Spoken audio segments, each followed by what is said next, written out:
What's going on, guys? Welcome back, and today I'm going to be reviewing the Jedi and Clone Troopers Battle Pack from the new summer wave of Star Wars sets.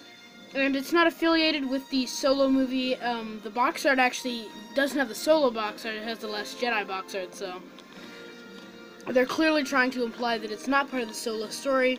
But I do really like this set. I think the minifigures in it are great, but the build is kind of mediocre for me, at least. But, yeah. I just don't really have anything else to say. Let's get into the minifigures here. So the first up with our first minifigure here, he's so tall I can't fit him entirely in the camera, but it's Ki-Adi-Mundi, and this is a Jedi that I don't think has appeared in that many sets in the past. I think he maybe only appeared in one of the Clone Wars sets, but he's one of the reasons I wanted to get the set, because I love getting new Jedis, and this guy is fantastic. He has some pretty simple Jedi robe detailing, but you know, it's whenever you get these Jedi figures with this awesome robe detailing, it's still great printing.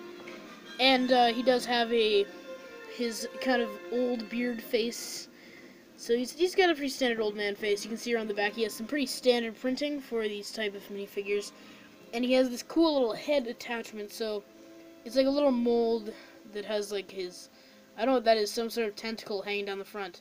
And then his braid kind of going down the back. And then he does have a blue lightsaber. So this guy is probably my favorite minifigure in the set.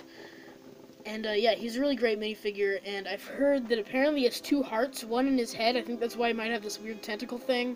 And then one in his chest, like a normal human would have. So that's a pretty interesting fact. I just found that out from Emendar Productions. So thanks to him for giving me that information. I never knew that about this character. But next up is Barriss Offee, and Barriss Offee is probably my second favorite figure in the set. She, once again, just like Ki-Adi-Mundi, has a blue lightsaber, so no complaints there. Great to get more lightsabers. But she does have, I did get the version from the Geonosian Canon set from a couple years back, but she's quite a bit different. She has the same blue hood, I believe, but she has a new face print in this kind of, it's not the normal skin color, it's the tan color, light tan color. So it's pretty interesting. She does, the old one had like one of those non-soft capes in short, or a short dark blue cape that obviously wasn't soft, but this one is soft, so that's nice.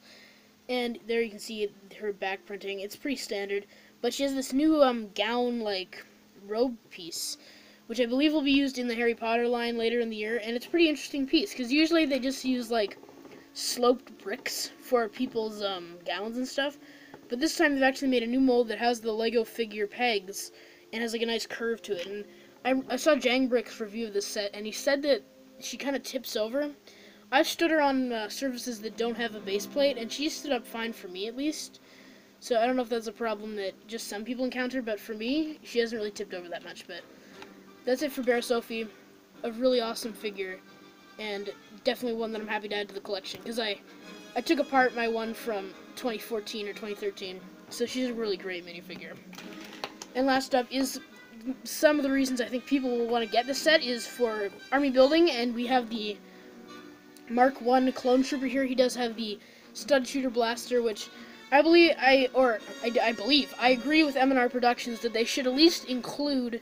It was either Jangbricks or Emendar Productions said this, but I do agree that they should replace, or they shouldn't replace, but they should have the original blasters, such as this, as an option, as well as this. I do think the stud shooters are fun playability features, but they go everywhere, and I never really shoot them anyway, so here's a stud shooter with a trans blue stud.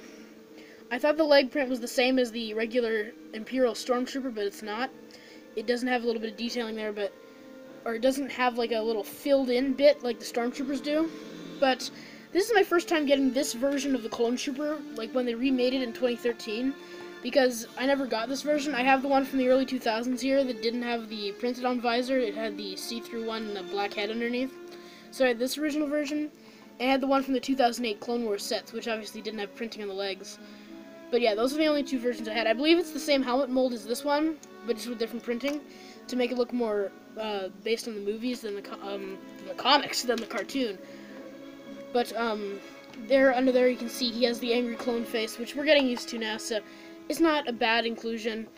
I'm not mad that they keep using it, because he is a clone, you know, so It's not, and it doesn't bug me on the stormtroopers either. I think we just need to get used to they're always going to use the angry clone heads, but there you can see the back printing and the front printing. So it's slightly different than the other versions, and I'm happy to get the new updated version of the clone trooper finally. So that's pretty much it for this guy. You do get 2 in the set. So we're going to move on to the build now, and the build in this one is, as M&R Productions has been saying, is basically a miniature gunship, and I've got to say I'm not the biggest fan of it. You can fit your stormtrooper, why do I keep calling them stormtroopers? I actually am a bigger fan of the prequels than I am of the original trilogy, but that's just a fact. Don't kill me, please. But, yeah, you can fit that guy in there.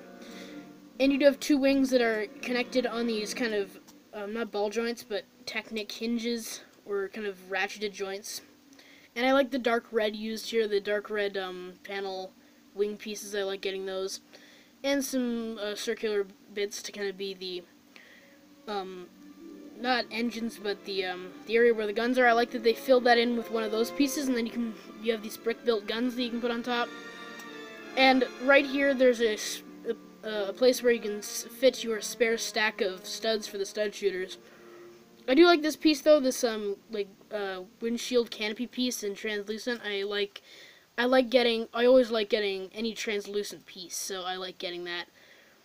And the bottom is just one of these these are, I believe, some pretty old pieces here, this wing piece in white, so that's nice to get that piece again. I thought that they had maybe retired it. And you do have these clear like inverted dishes, I would say. I don't actually know the name of the piece. But they always include them on these sets to kind of make it look like they're hovering off the ground.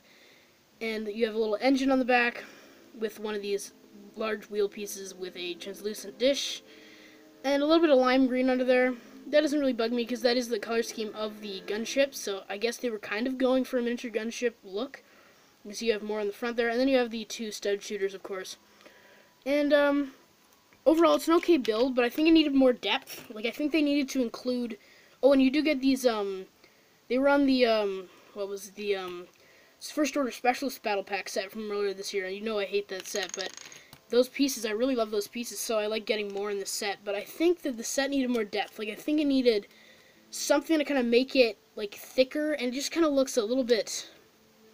Like, I don't think it's not covered over enough, because I think it really does have a good look with all the way it's been covered over.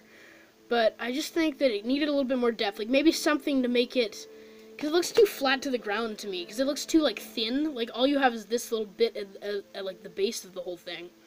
I think it needed, like, something kind of more thickness to it. Let me know if you kind of agree in the comments and if you know what I mean. But, yeah, I think it's an okay build. But the main reason I got this was for the minifigures. And the minifigures definitely deliver. So, we're going to move on to the ratings for the set. I'd give this one a B. I think I'm going to give this set a B as a rating.